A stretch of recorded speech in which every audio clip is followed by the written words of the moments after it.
जय भीम, नमो बुद्धाय दोस्तों। दोस्तों, हम बहुजन लोग जिस समाज में रहते हैं, उस समाज में आप जानते हैं कुछ धर्म के या समाज के ठेकेदार के रूप में लोग उपज जाते हैं और वो ज़्यादा पढ़े लिखे तो होते नहीं हैं और लेकिन वो अपने आप वो चाहते हैं कि समाज का पूरा फोकस उनके ऊपर रहे। सब कुछ सारे नियम, कायदे, कानून जो भी समाज में हो वो उनके द्वारा होने चाहिए, वो अगुवा बने रहें पूरे समाज के। तो इस तरह के लोग होते हैं और दोस्तों ऐसे लोग मनुवादी भी बहुत बड़े होते हैं। वो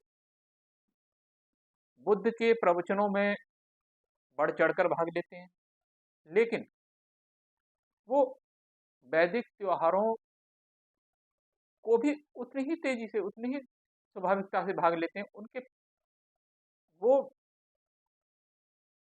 हर तरह से चाहते हैं तो हर प्रकार से उनका वर्चस्व समाज में बना रहे। और ऐसे लोग, ऐसा नहीं हमारे ही समाज में, आपके यहाँ भी होंगे, सभी जगह ऐसे लोग निश्चित तौर पर मिल जाएंगे। तो हमें ऐसे लोगों से दूर रहना है, ऐसे लोगों से सतर्क और सावधान रहना है जो हमारे समाज को गर्त में ले जाते हैं। दोस्तों, बाबा साहब भीमराव अम्बेडकर ऐसे ही लोगों से ज्यादा दुखी थे। बाबा साहब भीमराव अम्बेडकर के द्वारा लिखी हुई, उनको बोधिसत्व की उपाधि दी गई है, भगवान बुद्ध और उनका धम्म। दोस्तों, ये पुस्तक आप सभी को भी पढ़नी चाहिए निश्चित तौर पर। ये हमारा मार्गदर्शन करती है कि बुद्ध का धम्म ही हम क्यों अपनाएं। दोस्तों, इसी में से एक एक कहानी है जो हम सब लोगों को, बुद्ध के बारे में तो जितना बोला जाए, जितना कहा जाए उतना कम ही है दोस्तों। उनके पास हर दुख का निवारण था। उन्होंने कहा संसार में दुख ही दुख है और हर दुख का एक कारण है, और जब कारण है तो उसका निवारण भी। तो दोस्तों, शोक शोक ऐसी चीज है जो कभी न कभी हम सबको उस परिस्थिति से गुजरना पड़ा होगा और गुजरे होंगे और आगे भी गुजरेंगे। इससे हम अपने आप को अलग नहीं कर सकते। तो दोस्तों, उन्होंने कहा शोक से किस तरह दूर रहा जा सकता है। तो बाबा साहब भीमराव अम्बेडकर की इस पुस्तक में पेज नंबर 355 पर एक कहानी लिखी है, वो मैं आपको सुनाना चाहता हूँ। विशाखा श्रावस्ती में तथागत की परम उपासिका थी। विशाखा किसका नाम है? एक परम उपासिका जो भगवान बुद्ध की थी। वह प्रतिदिन भिक्षुओं को भोजन, वस्त्र आदि दान किया करती थी। एक दिन उसके साथ रहने वाली उसकी पोती की मृत्यु हो गई। विशाखा गहरे सदमे में डूब गई। पोती की दाह क्रिया यानी कि अंतिम संस्कार के बाद वो भगवान बुद्ध के पास गई। आंसुओं की धार बह रही थी तथा वह तथागत के पास जाकर एक ओर बैठ गई।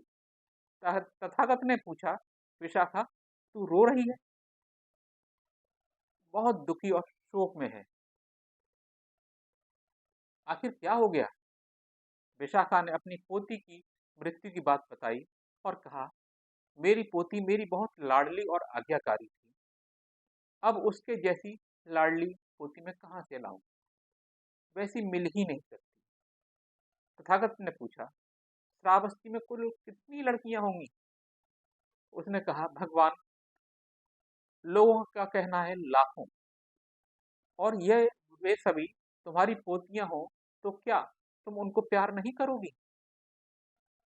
विशाखा ने कहा, भगवान, निश्चय रूप से प्यार करूंगी।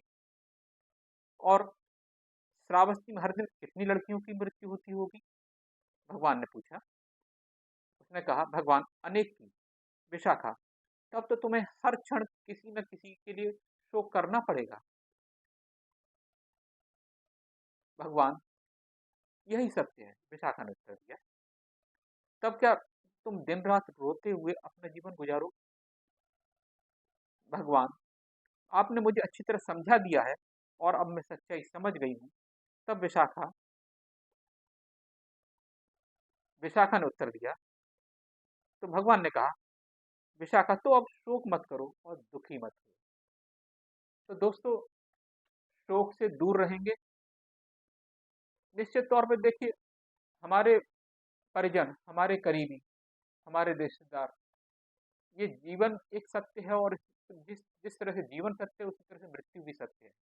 तो एक न एक दिन हमें मृत्यु को प्राप्त करना है, और हमारे सभी रिश्तेदारों, मिलने-जुलने वाले, भाई-बहन, माता-पिता, बच्चों, सभी को एक दिन मृत्यु को प्राप्त करना है, और यही सच्चाई है। इसको स्वीकार करना पड़ेगा, और इसको स्वीकार करेंगे, जितनी जल्दी हम इसको स्वीकार कर लेंगे, उतनी ही जल्दी हम शोक से दूर हो जाएँगे और विकास के मार्ग पर अग्रसर हो जाएँगे।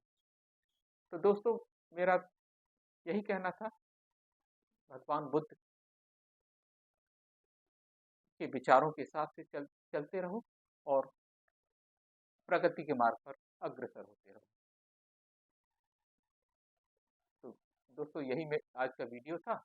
ये एक छोटी सी कहानी थी, और कहानी पसंद आई हो तो इसे आगे फॉरवर्ड कीजिए, और वीडियो को लाइक कीजिए, और चैनल को सब्सक्राइब कीजिए। धन्यवाद। जय भीम। नमो बुद्धाय।